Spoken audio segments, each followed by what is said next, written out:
Hey everyone, welcome to the third episode of Relatables. I'm going to be breaking down the big idea of having two dominant people in a relationship. And I don't just know about that, I live it. I had a counselor, our premarital counselor, look at both of us at some point and say, I would hate to tell you that you can't do something, and I would hate to tell you that you can't do something. Because she knew what would happen to both of us is that somebody tells us we can't do something, we're like, yes, we can. And what that looks like in a relationship is our fights would just escalate, and not really go anywhere. And so, the problem is a lot of great things can come from dominant personalities. The tendency towards leadership, a lot of great stuff. It's just the problem is when it goes from being assertive to being aggressive. And in communications with the people that we love the most, we don't want our communications to tip over into that aggressive communicating because it's damaging. And so I'm going to tell a story about my husband and I, and as I think it highlights everything that I want to say here. And there was we found out we were pregnant with our first child. We were trying to do all the right things, and we hadn't told anybody yet. We were trying to wait a certain amount of time, and I couldn't hold it in any longer. And at work, I had this idea of how I could announce the pregnancy.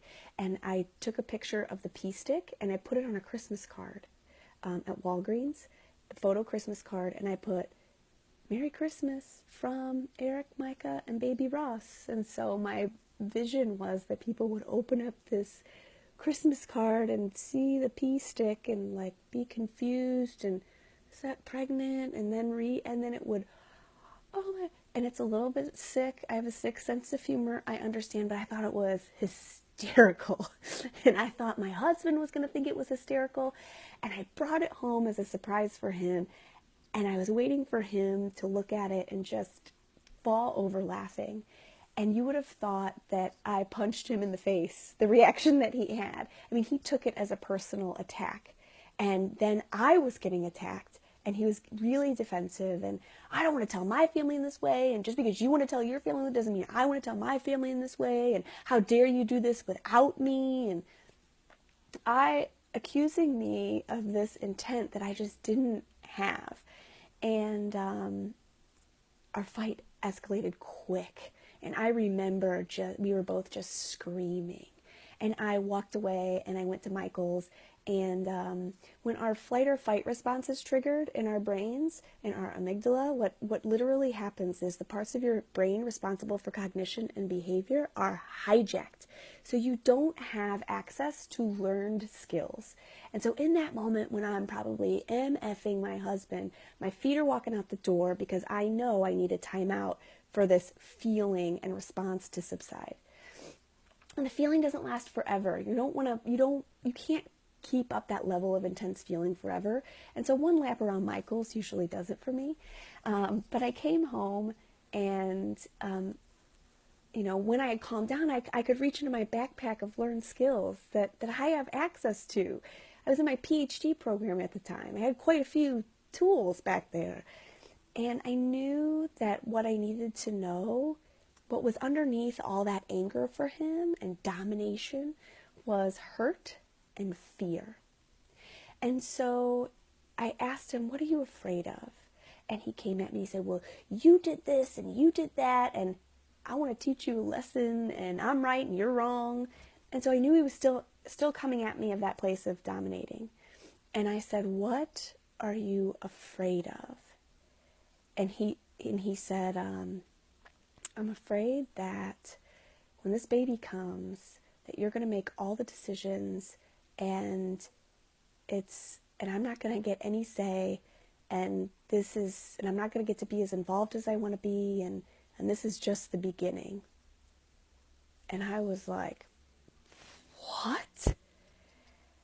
And so I was able to clear that up. I said, no, I chose you because I want a partner. I chose you because I saw you with my nephew and your niece and nephew. I chose you because I don't want to be a single mom. I want a partner in this. And I know how much you want to be an involved dad, and I love that. I don't want to get in the way of that. And so that's what he needed to hear. We needed to have a real conversation about what he wanted in his role as a dad and what I expected in his role as a dad, which turned out to be the same. And he thought that they were different. And it all came out in this birth announcement card. And so we were fighting about this card, and it really wasn't what it was about. And so when you come from a place of wanting to dominate and you come out of a place of anger, it's usually from a fear of, I'm not enough. So there's fear and there can be hurt. So she doesn't think I'm enough. And we've got to get to the hurt and the fear.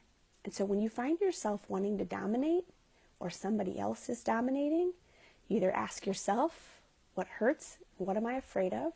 Because those things are easy to hear, but hard to say. Dominating, easy to say, hard to hear. Elicits defensiveness in the listener. And then if somebody's coming at you like that, great questions to ask are, what hurts? What are you afraid of? On repeat until they answer it. So you can get to the underlying issues. What's underneath all this need to dominate? So that's all. Man, try to make these videos 3 minutes, 6 minutes, and 30 seconds. That's all I got. If you want to hang out with me more, come to my Facebook page at Micah Ross, Therapist and Relationship Coach. There's a free training on my website for busy couples. You just have to go to micahross.com/registration. Or come to my Mom Force page on Facebook for working moms. It's been a blast to be a part of.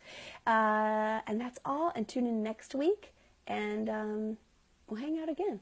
Thanks. Bye.